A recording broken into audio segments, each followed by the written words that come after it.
Grabe, natutupad na ang lahat ng pangarap ni Carla. Napakalaking blessing po ang kanyang natatamo ngayon, no? So, syempre bago natin pagpatuloy ang ating pag-support today's video, kung bago pa lang sa aking channel, please subscribe, like, and pakit na rin po natin guys ang notification bell upang ma-update po tayo tuwing ako pinag-upload patungkol sa Team Kalingap. Please support po natin ang buong Team Kalingap, lalong-lalo na po kila Kalingap Rab at Kuya Pat. So ngayon guys, tuloy-tuloy po ang blessing po na natatamo ngayon ni Carla, na kung saan po ay talagang lahat po ng kanyang nire-request at inaasam sa buhay ay unti-unti na pong nangyayari sa kanyang buhay, at which is talagang yan ang mga pangarap ng mga netizens sa kanya.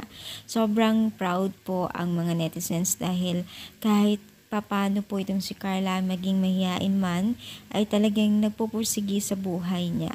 So kung maalala po natin yung mga request po ni Carla na mag-ship siya o change ship, ay talagang handang tumulong po ang lahat at naiintindihan si Carla.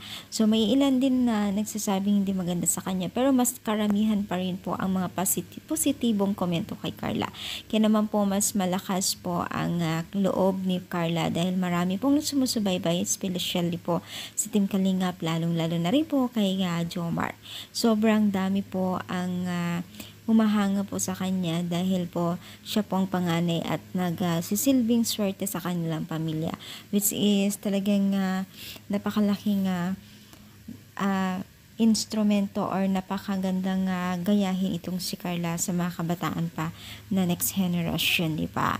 So nasana tuloy-tuloy ang pagiging humble ni Carla, at yan lamang po ang hinihiling po ng masugid na taga-supporters po ng Team Kalingap. So ano sa palagay ninyo? Comment down dito sa baba at palike po ang ating video. Thank you and God bless guys.